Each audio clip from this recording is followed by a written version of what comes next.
nous accueillons Bartabas. Vous le connaissez bien. Et alors c'est comme Macha, c'est-à-dire qu'il est en répétition. Alors lui, il a déjà un peu commencé et il s'est échappé des répétitions pour venir nous saluer et raconter où il en est dans ce nouveau spectacle. La première fois qu'un spectacle Zingaro sera créé à Lyon. Voilà, bonsoir. Merci. Pour moi, c'est difficile parce qu'on est en plein accouchement, là, comme on dit. Comme tous les accouchements, c'est toujours un peu douloureux. Mais bon, espérons que le bébé sera présentable pour Lyon. Pour moi, c'est très important de venir ici parce que, je vais faire bref, parce que 3/4 d'heure, tu vas avoir du mal. C'est que pour moi, l'aventure théâtrale est avant tout l'aventure d'une troupe. Et c'est une aventure humaine. Pour moi, c'est parmi les dernières aventures humaines de ce siècle, je pense.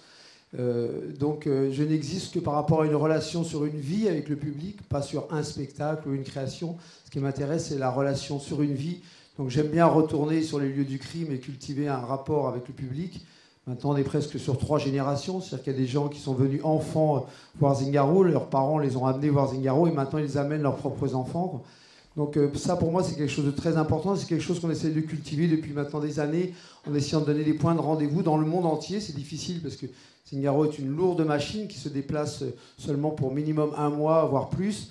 Donc c'est peu de villes, en fait, dans une année, même si chaque aventure s'étale sur 3 années, fait le tour du monde sur 3 années. Donc chaque création est un gros coup de poker à chaque fois pour la compagnie. Et on essaye de cultiver comme ça ce rendez-vous. Alors évidemment, Fourvière, c'est d'abord une relation d'amitié, de fidélité, parce que depuis 10 ans maintenant, j'y ai présenté non seulement les spectacles de Zingaro, mais même d'autres créations avec l'Académie, que vous avez pu voir ici à Fourvière. Et j'allais dire même au-delà, Lyon fait partie des 3 villes, avec Avignon et Paris, où j'y ai présenté toutes mes créations depuis 30 ans. Quoi, puisque la première fois qu'on est venu à Lyon, c'était au théâtre du 8e à l'époque de Savary, il y a presque 30 ans. Quoi. Et donc on a fait presque tous les parcs de Lyon. Presque. Voilà, et ça a créé une relation très particulière, je pense, avec les Lyonnais, comme avec les Parisiens et les Avignonnais. D'ailleurs, c'est pas pour rien que c'est la première fois qu'on y présente notre création, alors qu'en général, elle se présentait toujours au Festival d'Avignon. Et pour moi, c'est aussi un signe et un hommage à ce festival qui, je pense, représente ce que doit être un grand festival. J'allais même pas dire un grand festival théâtral, j'allais dire un grand festival de culture. C'est-à-dire où maintenant tous les genres sont mélangés. Si ce n'est pas à l'intérieur d'un spectacle, c'est à l'intérieur d'une programmation. Et quelque part, pour moi, Avignon, c'est un peu spécialisé d'ailleurs et un peu à tourner le dos peut-être aux grandes aventures populaires théâtrales. Et venir ici faire la création, c'est un peu rendre hommage à ce festival, quoi, qui peut-être est en train de se placer comme les plus grands festivals en France. Quoi.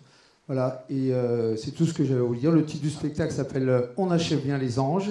Musique. Donc des musiques de Tom Waits. Une des particularités, c'est le seul truc que je peux vous dire, c'est que je vais me remettre au cœur du spectacle, ce que je n'avais pas fait depuis presque 6 ou 7 ans. Quoi.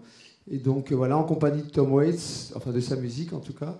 Et voilà, et tout ce que je peux vous dire, c'est que le sous-titre de ce spectacle, qui est en 7 lettres comme tous les titres, s'appelle Élégie, et que la mémoire de Cabu est toujours là derrière. Voilà, merci.